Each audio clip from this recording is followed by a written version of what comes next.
ചേട്ടാ ചേട്ടാ ഏത് സിനിമയിലൊക്കെ അഭിനയിച്ചത്? അത്ഭുത ദ്വീപ് സിനിമയ്ക്കകത്ത്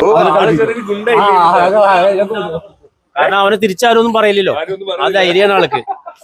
ചെറിയ ചേട്ടനെ കുറിച്ച് പറഞ്ഞ ചേട്ടൻ ഗുണ്ടെന്നാ പറയുന്നത് ഇവിടുത്തെ, അങ്ങനെയൊക്കെ പറയില്ലേ? പഴയ സിനിമ താരമാണ്, പിന്നെ നാടക നടനാണ്. അങ്ങനെ ഒരുപാട് മേഖലകളുണ്ടോ? ആളെ ചെറുപ്പത്തിൽ നമ്മൾ ചെറിയ കുഞ്ഞായിരിക്കുമ്പോഴൊക്കെ ഉള്ള നാടകം കണ്ടിട്ട് ഒരുപാട്.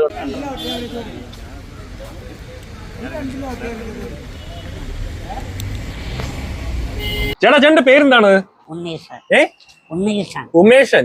ആ ചേട്ടനെ ഒരുപാട് ഉടനെ എവിടൊക്കെ കണ്ടതുപോലെ നീ മുഖപരിചയം തോന്നുകൊണ്ടാണ് ഇവിടെ വന്നത് കേട്ടോ. വന്നല്ല പോകുന്ന വഴി കണ്ടത്. ലോട്ടറി ടിക്കറ്റാണ് നിൽക്കുന്നല്ലേ? ഇതൊക്കെ കൂട്ടുകാരൊക്കെയാണ് ഈ നിൽക്കുന്നതൊക്കെ ആണല്ലേ? നമ്മുടെ സ്ഥലപ്പേരെന്താണ്?